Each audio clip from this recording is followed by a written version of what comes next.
Welcome to the Podcaster's Guide to a Visible Voice. Reveal and define your voice to speak your truth through the power of podcasting. And I'm your host, Mary Chan. So let's go. Hey there, this is episode number 48. Challenge what a powerful voice sounds like. I've been having this idea on my brain for quite some time. And even recently, I was actually on a pre-event for International Podcast Day. So that happens September 30th every year. And I got to speak alongside some amazing podcast editors and showcasing what podcast editors do. And this event was hosted by the Just Busters Facebook group. That's with Carrie Caulfield-Eric. And also co-hosted by Stephanie Fuccio of Global Podcast Editors. It was a great event to be on, and I got to share not the technical aspects of what a podcast editor does, but the nuance in how we pick and choose what we do edit out.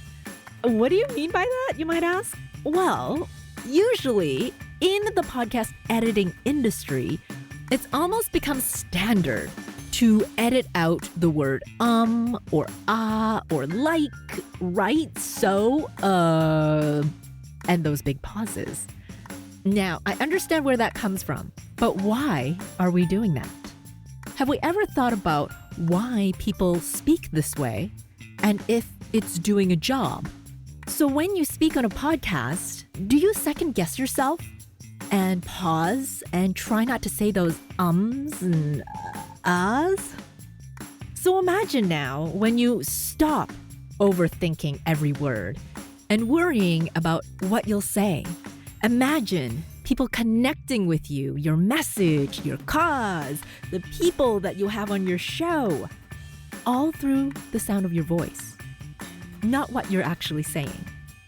To be a leader, engage with your listeners, or to even share your ideas, you need to show up big time with your voice. So you get that, yes, those moments when you have your pitch or presentation that support your cause, or you get asked to be a guest on another person's podcast. Those fantastic moments in your life, whether podcasting related or not. But when you don't feel confident in your voice, getting heard is hard work. So where does that come from? So in today's episode, I'm going to break down limiting beliefs about what is a strong voice so we can all rewrite our subconscious brain about what we believe that is. And finally, reclaim your voice, so that you can go from, what am I going to say, this restricted and nervousness, to being magnetic and unapologetically yourself behind the mic. The idea of what power sounds like these days is shifting. So let's explore that and let's change things together. So when I say a weak voice, what words come to mind? Maybe when someone has a weak voice, they're uncertain, maybe unsure. Perhaps they're, mumbling all the time, mumble. Or maybe they have a shaky voice. Or maybe it's that dreaded upspeak where they answer everything with a question, sort of a sound. Or, one of my favorites, vocal fry. Vocal fry at the very end of your voice, your sentences, it just drops off and it becomes this shaky voice that may be what we were talking about before. So then let's go with the opposite. What about a strong voice? What does that sound like to you? Confidence? Yeah, I got confidence. Booming. I'm gonna have a booming voice. I'm going to be direct, and that's what's powerful. But is that what power really sounds like? Like, really sound like in our world today? When we're behind the mic, we're told to stop edit out those ums and ahs so we sound confident. Or we're told to speak up so we're loud and can be heard. But what if I told you that this is an old way of thinking and that what we've been told is actually all wrong right now? It's wrong. Totally wrong, 100%. We've been taught that good speech sounds a certain way while bad speech is weak. But why do we still have to follow these outdated notions? So think about it. From when we were a little kid, our voices were shaped by our community. So that could mean from our parents, where we live, the school we went to. So for me, although my parents are from Hong Kong and China, they had a heavy Chinese accent, but I was born in Vancouver and went to the public school system there. So my voice shifted to the community that I was in. And also from the cartoons and movies and TV shows that I watched. The media, they all had, and still have today, an influence on how my voice sounds and your voice sounds. The community aspect is huge too. Take, for example, I have a friend I've met here in Victoria on the west coast of Canada, but she's originally from the east coast of Canada, so a very different accent on the east coast.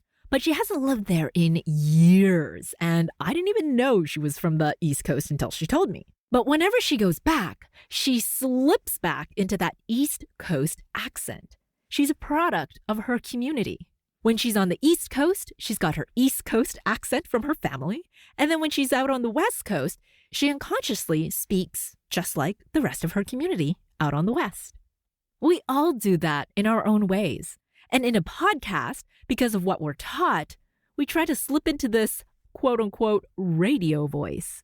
We put on our host hats and unconsciously lower our voice, maybe talk a little louder, and tell ourselves to sound confident. Oh my gosh, I put on that voice every time I say the word sound confident. So, okay, why do we put on this voice? Why has this become the stereotype? Going back to media, TV, radio, movies, they tell us that a strong voice is maybe like Morgan Freeman. Deep, resonant, and deliberate. Or Scarlett Johansson, lower tones, raspy, and a bit of sex appeal. Voice becomes gendered, and because of the media, voice becomes gendered, and high pitches and tones become flighty and silly and untrustworthy. But my, oh my, how this is so wrong on so many levels. When we go back to the world of radio, my career path back in the day, we were taught these very same things. We stereotype voices and portray certain aspects of the voice to achieve this idea of a standard broadcast accent. So the person behind the mic has a generalized broadcast voice and can appeal to more listeners across the board. Because on radio and TV, it's broadcasted out into the ether. And all the people we hope to listen to can understand us more. So that's kind of the quick and dirty background of a standard broadcast accent. Our voice would be more appealing to the community around us. But yeah, well, as you know, things are changing. And I'll get to more about this later. First, let's go back, like way back. Maybe a few hundred years or so. Back to when kings ruled the land with their knights and shiny armor and all of that jazz. The men were the only ones allowed to make decisions, while the women were told to stay quiet and stay out of the way of these important quote-unquote affairs. Men held meetings to try to one each other up, saying things that would win them a vote, give them authority, or, here's the juicy part, show other men that they have power. Ooh, I'm lowering my voice again. Women, on the other hand, were sitting in quiet rooms, working with their hands, chatting away with other women, or helping each other raise children, cohabitating, and speaking in parallel to create community and understand each other instead of the power struggles of men happening in the big elaborate rooms next door. And yeah, this all sounds kind of silly, right? Like this was hundreds of years ago. But these ideals still exist today. Isn't that wild? That what we believe is power from our voice is still being used to divide and create a sense of strength. So back to the standard broadcast accent, which, isn't really an accent, and I don't know why we call it that, but that's what we do. It's standard and it's an accent, although, as I said earlier, accents are created by your community. But anyway, the media perpetuates this idea of what a strong voice sounds like. But podcasting is so different. It is not the media. It is not broadcast. It's podcasting. Podcasting has the ability to connect because we don't have a barrier of entry to broadcast, right? It's not broadcasted on the airwaves. It's just on the internet. It's a little different. So we have our own set of rules. We, as podcasters, create our own shows to embrace who we are, to hear other people that sound just like us, and to have real conversations that include the ums and ahs and yes, that vocal fry. Because real humans have these traits in their voice. So why are we trying to hide them or get rid of them? We second guess what we say or decide that it doesn't sound good enough. Ugh, yes, those inner gremlins coming out to get us again. But for us to encourage diverse voices, we need to hear all the variety on every podcast. The highs and low tones, the loud and soft volume as well. That's how humans connect, through our podcasts and our voices. We share emotions and passion. And when I'm passionate, I can be loud. Oh man, a lot of people have told me to quiet down a bit there. But it's that loudness that equates my passion. But my passion can also be really, really soft. Because I'm trying to make an impact here. So I want to pull you in. It's not about right or wrong, loud or soft, strong or weak. It's your voice.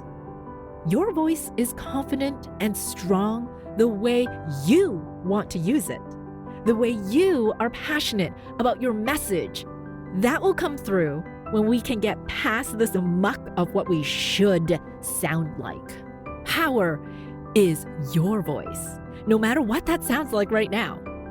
Power sounds like someone who's passionate, someone who is not afraid to be themselves, someone who sounds just like you.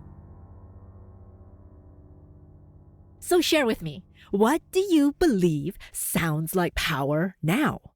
What words describe power in your voice? Let me know by leaving a voice note on my website. You'll find a purple button called Send Voicemail.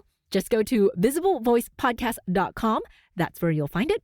Or if you're still unsure about using your voice, or it's more convenient, I know, I get it, drop me an email, visiblevoicepodcast@gmail.com. And please, do email me or send me a message. I want to hear from you. I am the one behind that email address, so I will be replying to what you send me. So say it out loud. I want to hear it. You have a valuable voice, so I hope you share it on a podcast. Okay, talk soon. Thank you so much for listening to the Podcaster's Guide to a Visible Voice. If you enjoyed this episode, I'd love it if you'd share it with a podcasting friend. And to reveal more voicing and podcasting tips, click on over to visiblevoicepodcast.com. Until next time.